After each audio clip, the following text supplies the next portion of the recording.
ففتحنا الكتاب، قال لا أغلق الكتاب اليوم، درس.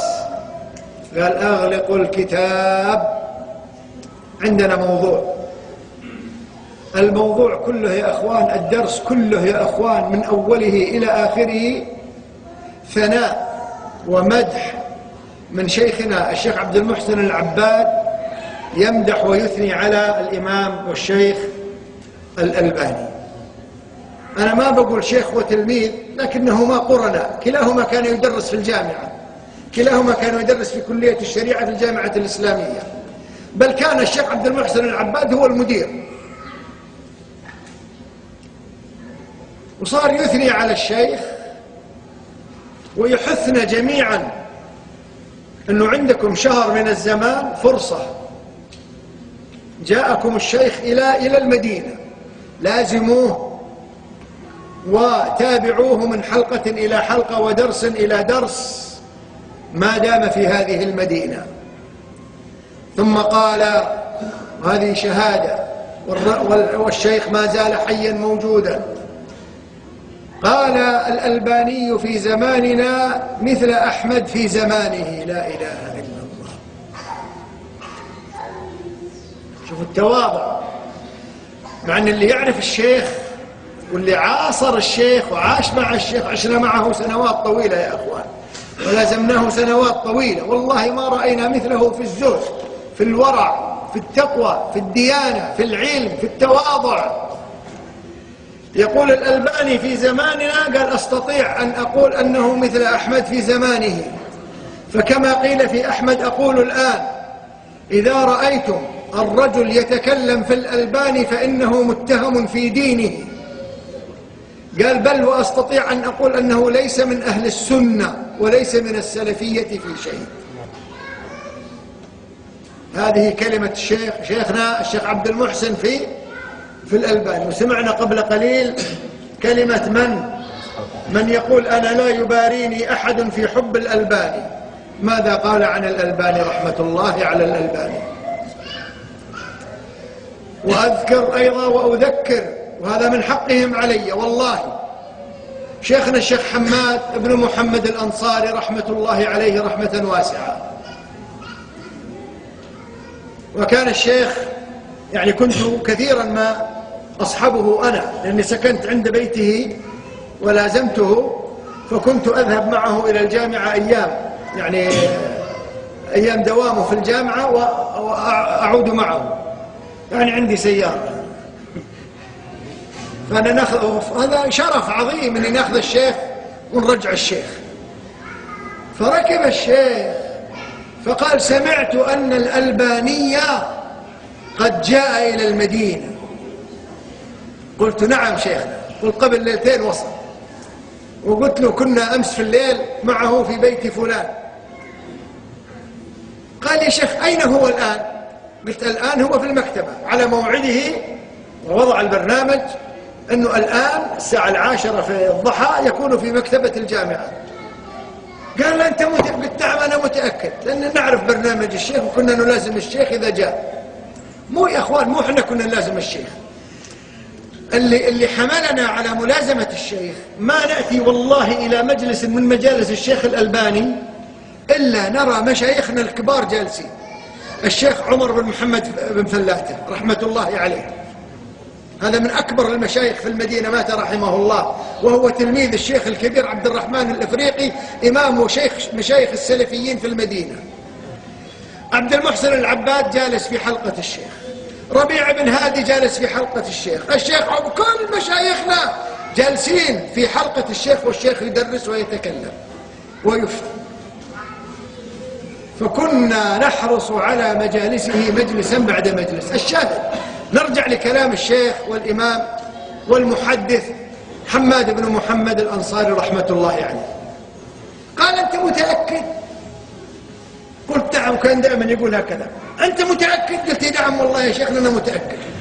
هكذا الوعد أمس في الليل، قال الساعة هذه في النهار اليوم سيكون في المكتبة في الجامعة الإسلامية. قال خذني إليه. قلت الله أكبر. طبعا أننا نفرح كثير، يلتقي شيخك بشيخك وشيخ يعظم شيخ فعلى طول رحنا إلى المكتبة ونزلنا ودخلنا، وإذا الشيخ فعلا في قسم المخطوطات كانوا يخصصوا له غرفة يستريح فيها، وكل ما يريد من المخطوطات يعني يأتون به إليها. فدخلنا على الشيخ وسلم على الشيخ وتعانقا طويلا، طبعا موعد الدرس كان قريبا جدا، وسلم بتواضع كلهم كلاهما. ثم خرجنا إلى الدرس، وبعد الدرس قال لي: تعرف يا شيخ هكذا، تعرف؟ قال: هذا الرجل، هذا الإمام الذي سلمنا عليه اليوم لا يحبه أحد إلا نفرا يسيرا جدا. قال: كل أهل الإسلام لا يحبونه. تعرف لماذا؟ تعرف لماذا؟ قلت له: يا شيخنا تفضل. قال: لأن عامة المسلمين 73 فرقة عامتهم اليوم على طريقين: إما متعصبة في المذاهب الأربعة، متعصب على أحد المذاهب الأربعة، وإما متعصب على مذهب بدعي في الاعتقاد. إن سلم، يقول: إن سلم من الأشعرية والاعتزال والتصوف وغيره في باب الاعتقاد، وقع في التعصب إما للحنفية أو للشافعية أو للمالكية والمذاهب. قال: عامة المسلمين هذا. قال: وهذا الإمام سلطه الله تبارك وتعالى على الفريقين، ما ترك بدعة إلا وفندها وبين فسادها وأهلها، وما ترك أيضا متعصبة المذاهب إلا وبين فسادهم وبعدهم عن الأئمة الأعلام. قال: لذلك يكرهونه، لا يحبه إلا قليل. أنت تحبه؟ قلت: والله يا شيخنا أنا نحبه. قال: عليك به، عليك به. قال: والله ما ترك أحدا. قال: لأنه عامة أهل الإسلام على الصنفين، وهذه حقيقة يا أخوان. اليوم زاد عندنا صنف ثالث، تعرفونه؟ ها؟ اليوم عندنا إذا ما هو متعصب في المذاهب العقدية وما هو متعصب في المذاهب الفقهية، ها، صاحب خيطي بيطي. كله عند العرب صابون. يعني الأولين كانوا على مذهب واحد، يعني لما تيجي تناقشه تحضر وتجهز نفسك في وين؟ في باب واحد من أبواب الدين، تقرأ الأشعرية وتروح، لأنه هذا أشعري بس. اليوم لا، عندنا صنف ثالث: أشعري، معتزلي، صوفي، رافضي، حنفي، حنبلي، مالك، كل بتاع كله،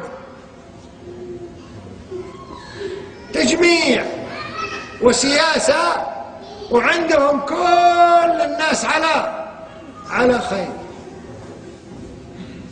هؤلاء كيف تعالجهم؟ الأشعري تعالجه بإيش؟ بمعرفة فساد الأشعرية. الصوفي تعالجه بإيش؟ بمعرفة فساد التصوف. هؤلاء كيف تعالجهم؟ كل ما تجيه من باب يجيك من باب آخر. مثل الجربوع، تعرفون الجربوع أو الضب؟ يعني يفتح 40 جحر وبيته واحد، لكن 40 طريق من الجحر إلى الخارج. نعم تفضل يا شيخ، طولنا عنه.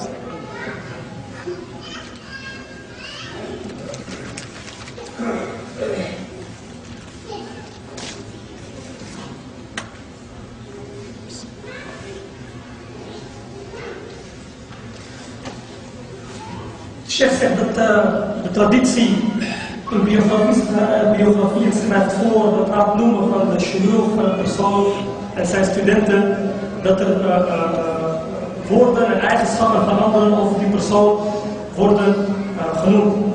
En hij zegt meestal gebeurt dit door studenten die iets over hun leraar zeggen, of medegeleerden die op dezelfde voet staan en wat vertellen over een collega. Hij zegt, maar in het geval van Imam Ahmed wordt deze lofprijzingen en deze mooie woorden worden gedaan door zijn shuyukh.